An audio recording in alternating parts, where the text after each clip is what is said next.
ప్రభుత్వ ఉద్యోగుల సమస్యలు వాస్తవంగా ప్రభుత్వ ఉద్యోగులే జగన్ ప్రభుత్వం దించడంలో కీలక పాత్ర పోషించారు. ఉద్యోగుల సమస్యల మీదన ఇవాళ జగన్మోహన్ రెడ్డి ప్రెస్ కాన్ఫరెన్స్లో స్పందించుకొచ్చారు. ఉద్యోగుల సమస్యలు ఎలా ఉన్నాయనే దానికి డిసెంబర్ పూర్తయి జనవరి వస్తే 5 డిఏలు ఇవ్వాల్సి ఉంటుంది. కేవలం ఒకటి మాత్రం ఇచ్చారు, అది కూడా వాయిదాలు ఇస్తామంటున్నారు. ఆశ్చర్యం ఏంటంటే డిఏ బకాయిలు రిటైర్మెంట్ అయ్యాక ఇస్తామని చెప్పిన ప్రభుత్వం బహుశా చరిత్రలో చూసుండం, ఒక్క చంద్రబాబు ప్రభుత్వంలో తప్ప. దానికి తగ్గట్టుగా జీవో 60 ఇచ్చారు. క్లాజ్ 11, 12 చదివితే అర్థమవుతుంది. చరిత్రలో ఏ ముఖ్యమంత్రి ఏ ప్రభుత్వం కూడా ఇంత దౌర్భాగ్య డ్రెకోనియస్ జీవో ఇచ్చి ఉండరు. వెంటనే దీని నుంచి గొడవలు మొదలయ్యేసరికి ఉపసంహరించుకుని వాయిదాల్లో ఇస్తామన్నారు. ఎన్నికల్లో హామీ ఇచ్చినట్టుగా మెరుగైన పీఆర్సీ ఇంతవరకు లేదు. ఎన్నికల సమయంలో మెరుగైన పీఆర్సీ అన్నారు, అసలు ఉన్న పీఆర్సీ చైర్మన్ని తీసేశారు. ఇప్పటిదాకా చైర్మన్ నియమించలేదు. చైర్మన్ని నియమిస్తే రిపోర్ట్ ఇవ్వాలి, రిపోర్ట్ ఇస్తే వెంటనే అమలు చేయాలి. అది చేస్తే ఉద్యోగులకు జీతాలు పెరుగుతాయి. పెరిగినటువంటి జీతాలు వెంటనే ఇవ్వాల్సి వస్తుంది అన్నటువంటి దురుద్దేశంతోనే పీఆర్సీ చైర్మన్ ఇప్పటివరకు నియమించలేదు. మెరుగైన పీఆర్సీకి కథ దేవుడు ఎరుగు. కనీసం పీఆర్సీ చైర్మన్ అపాయింట్ కూడా కాలేదు. మెరుగైన పీఆర్సీ ఒక బూటకం. అధికారంలోకి వచ్చి వెంటనే తాత్కాలిక భృతి ఐఆర్ అన్నాడు, అది లేదు. మేము వచ్చిన వెంటనే 27% ఐఆర్ ఇచ్చాం. అధికారంలోకి రాగానే ఉద్యోగుల జీతాలు పెరిగినాయి. చంద్రబాబు వచ్చాక ఐఆర్ లేదు, పీఆర్సీ లేదు, ఓపీఎస్ లేదు. అందుకని ఆశ్చర్యం ఏంటంటే ఉద్యోగులను త్రిశంకు స్వర్గంలో పెడుతూ మా ప్రభుత్వం ఇచ్చినటువంటి జీపీఎస్ గ్యారంటెడ్ పెన్షన్ స్కీమ్ కూడా చెల్లుబాటు కాకుండా చేశాడు. గ్యారంటెడ్ పెన్షన్ స్కీమ్ని ఇప్పుడు దేశమంతా కాపీ కొడుతుంది.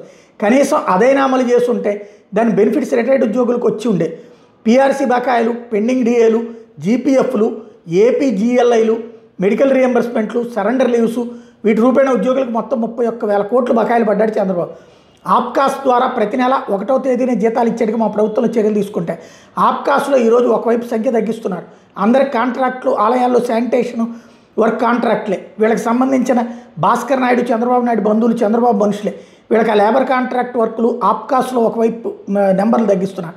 మరోవైపు ఆప్కాస్లో 1వ తేదీ జీతం కథ దేవుడు ఎరుగు. ఇప్పుడు జీతాలు 2-3 నెలలకు ఒకసారి ఇస్తున్నారు. గెస్ట్ లెక్చరర్లకి 8 నెలలుగా జీతాలు లేవు అన్నటువంటిది ప్రస్తావించారు. అలాగే విశాఖపట్నం స్టీల్ ప్రైవేటీకరణ అన్నటువంటిది నిశ్శబ్దంగా జరిగిపోతుంటే దానికి వ్యతిరేకంగా ఆందోళన ఉధృతంగా సాగుతుంటే ఎందుకు నోరు మెదపట్లేదు అన్నటువంటి పాయింట్ని ప్రధానంగా ప్రొజెక్ట్ చేసుకొచ్చారు. అసలు ఆ సంస్థ నష్టానికి కారకులు ఎవరు అన్నటువంటిది నిలదీసినటువంటి పరిస్థితి. ఇది ఓవరాల్గా జరిగింది. ఇలాంటి రకంగా ఆంధ్రుల హక్కుగా ఆంధ్రుల మనోభావాలను రిఫ్లెక్ట్ చేస్తూ ఈ ప్లాంట్ ఏదైతే కమిషన్ అయిందో, నిజంగా వీళ్ళు ప్రైవేటీకరణకు వ్యతిరేకంగా ఆందోళన ఉధృతంగా సాగుతూ ఉంది. ఇక్కడ ఈ స్టీల్ ప్లాంట్ ప్రైవేటీకరణ కాకుండా మా 5 ఏళ్ల పీరియడ్లో మేము ఈ ప్లాంట్ను కాపాడగలిగాం. ఏకంగా అసెంబ్లీలో తీర్మానం చేసినాం, ఎట్టి పరిస్థితుల్లోనూ ఈ ప్లాంట్ ప్రైవేటైజ్ చేయకూడదు అని చెప్పి అసెంబ్లీలో తీర్మానం చేసి ఈ ప్లాంట్కు మంచి జరిగేట్టుగా వెంటనే ఈ ప్లాంట్కు క్యాప్టివ్ మైన్స్ అలాట్ చేయండి అని చెప్పి మేము తీర్మానం చేసి పంపించినాం అసెంబ్లీలో.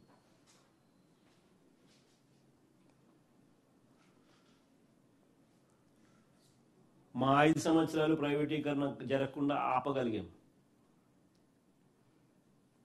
కానీ చంద్రబాబు నాయుడు అనే వ్యక్తి నిజంగా ఎన్నికలకు ముందు ఏమన్నాడు ప్రైవేటీకరణ విషయంగా, ఎన్నికల తర్వాత చంద్రబాబు నాయుడు గారు ఇప్పుడు ఏమంటున్నారు అనేది నిజంగా ఇంట్రెస్టింగ్గా ఉంది. ఇది మీరంతా కూడా ఒకసారి నేను ప్లే చేస్తా, వినండి ఒకసారి. ఎన్నికలకు ముందు చంద్రబాబు నాయుడు ఇదే ఇష్యూ మీద ఏం మాట్లాడాడు, ప్రైవేటీకరణ, విశాఖపట్నం స్టీల్ ప్లాంట్ ప్రైవేటీకరణ మీద ఏం మాట్లాడాడు. ఎన్నికలు అయిపోయిన తర్వాత చంద్రబాబు నాయుడు గారు మొన్న ఇదే ఎన్నికల ఇదే విశాఖపట్నం స్టీల్ ప్రైవేటీకరణ మీద ఏం మాట్లాడాడని ఒక్కసారి వినండి. నిజంగా విలన్ అనే సినిమాలలో మనం ఎప్పుడైనా అంటా ఉంటాం కదా, విలన్ అనే పాత్ర ఎలా ఉంటుంది అన్నదానికి నిదర్శనం ఒక్కసారి నేను ప్లే చేస్తా, ఒకసారి వినండి. కానీ మా ప్లే చేయమ్మా. మీరు అన్ని విధాలు మీకు అండగా ఉంటా, మీ పోరాట ఉద్యమానికి నేను ఏదిమా సహకరిస్తా. మీ లక్ష్య స్థానంలో నేను భాగస్వామి అవుతా. మీకు న్యాయం చివరి వరకు మీకు అండగా ఉంటానని మీరు అన్ని విధాలు మీకు అండగా ఉంటా. మీ పోరాట నాడు నేడు ఆ రోజు ఏమన్నాడు ఎన్నికలకు ముందు, ఎన్నికలు అయిపోయిన తర్వాత ఈరోజు ఏమంటా ఉన్నాడు. నిజంగా ఎన్నికలకు ముందు స్టీల్ ప్లాంట్ను కాపాడుకుంటాం, కలిసి పోరాడుతాం, కార్మికుల ఉద్యమానికి మద్దతు అంటూ వీరు డైలాగులు పీకాడు. కార్మికులందరితో కూడా చెప్పించాడు. ఈయన చెప్పడము వాళ్ళందరితో చెప్పించడము బాగుంది. ఇవాళ ప్రైవేటీకరణపై ప్రశ్నిస్తే పని చేయకుండా జీతాలు ఇవాళ, ఇంట్లో పడుకొని పని చేయకపోతే ఎలా, ఊరికే జీతాలు ఇస్తారా? పక్కనే మరో ఫ్యాక్టరీ ప్రైవేట్ వాళ్ళది వస్తూ ఉంది, వాళ్ళు లాభాల్లోకి వెళ్తారు అని చెప్తూ తమాషాలు చేయొద్దు. పీడీ యాక్టులు పెట్టి లోపల వేస్తాను అంటున్నా. అది ఇప్పుడు ఆశ్చర్యం ఏం తెలుసా? ఇక నిజంగా కొన్ని విషయాలు చెప్పాలి. అసలు ఈ ఉద్యోగస్తులు పాపం పని చేయకపోవడం వలనో, లేకపోతే ఈ ఈ ఈ విశాఖపట్నం ఆశాజనకంగా ఆర్ రాదర్ మిగతా వాటికన్నా అంత బాగా ఉండకపోవడానికి కారణం ఉద్యోగస్తులు కాదు. ఒకసారి నిజంగా అందరూ చూడాలి. ఒకసారి స్లైడ్ చూడండి అమ్మా. This is a comparison between RINL అంటే Visakhapatnam steel plant, SAIL. It's comparison between Visakhapatnam steel plant and SAIL plants. ఇందులో చూస్తే employee expenditure on the overall as a percentage of total expenditure. Employee expenditure as a percentage of total expenditure చూస్తే these are నేను చెప్పేది ఈ reports అన్ని కూడా source annual reports of RINL and sale వాళ్ళ financial year 2023-24 వాళ్ళ annual రిపోర్ట్స్లో ఉన్న data ఇది. ఆ డేటా నేను మీకు డిస్ప్లే చేస్తా ఉన్నా. Employee expenditure on account of on a percentage as a percentage of total expenditure చూస్తే విశాఖపట్నం స్టీల్ ప్లాంట్ లో కూడా 11.2%, సేల్ లో కూడా 11.2%. తేడా ఏమీ లేదు.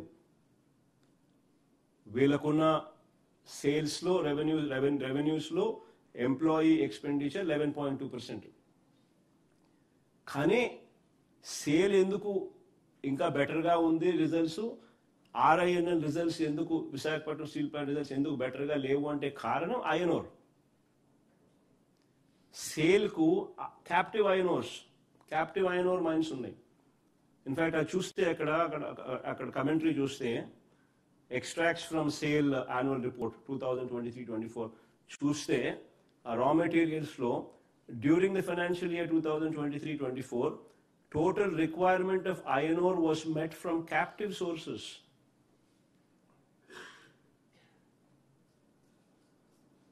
Companies' captive mines produced 34.34 million tons. అదొకటే కాదు, ఇన్ఫాక్ట్ వీళ్ళు 1.16 million tons ఓపెన్ మార్కెట్లో వాళ్ళ క్యాప్టివ్ మైన్ నుంచి ఉన్న మైన్ అమ్మినారు, ఐరన్ ఓర్ను కూడా అమ్ముకున్నారు. అమ్ముకుని approval from Jharkhand state government for selling of iron ore in the open market is still awaited. అది వాళ్ళ పరిస్థితి. అందుకనే iron ore cost Visakhapatnam steel plant లో 18.6% as a percentage of total revenues. SAIL లో iron ore cost as a percentage of total revenues only 9.8%. అంటే straight గా మీకు 10% తేడా ఉంది. On account of captive iron ore mines, Visakhapatnam steel plant లేకపోవడం వల్ల. ఇది మేజర్ క్రైటీరియా. దీనికి క్యాప్టివ్ ఐరన్ ఓర్ మైన్స్ ఇప్పించమని చెప్పి వీళ్ళు పోయి ఢిల్లీకి పోయి వీళ్ళు ఎన్డీఏలో కూటమిగా ఉన్న పరిస్థితుల మధ్య అడగాల్సింది పోయి వీళ్ళు ఏం చేస్తారు, మిట్టల్ అనే ప్రైవేట్ స్టీల్ ప్లాంట్ పెట్టబోతున్నారట, వాళ్లకు క్యాప్టివ్ మైన్స్ చేయాలని చెప్పి పోతారు, అడుగుతారు. అరే ఉన్న గవర్నమెంట్ సెక్టర్లో ఉన్న ఈ స్టీల్ ప్లాంట్కు క్యాప్టివ్ మైన్స్ ఇవ్వమని చెప్పి అడగరా నాయన అంటే అది అడగరు వీళ్ళు ఎంపీలు. చంద్రబాబు నాయుడు అడిగాడు. కానీ పెట్టబోయే మిట్టల్ ప్లాంట్కు, ప్రైవేట్ సెక్టర్లో పెట్టబోయే మిట్టల్ ప్లాంట్కు దానికి క్యాప్టివ్ మైన్స్ ఇవ్వమని చెప్పి వీళ్ళు పోయి ఎంపీలు పోయి రిప్రజెంట్ చేస్తారు. That is Chandrababu Naidu.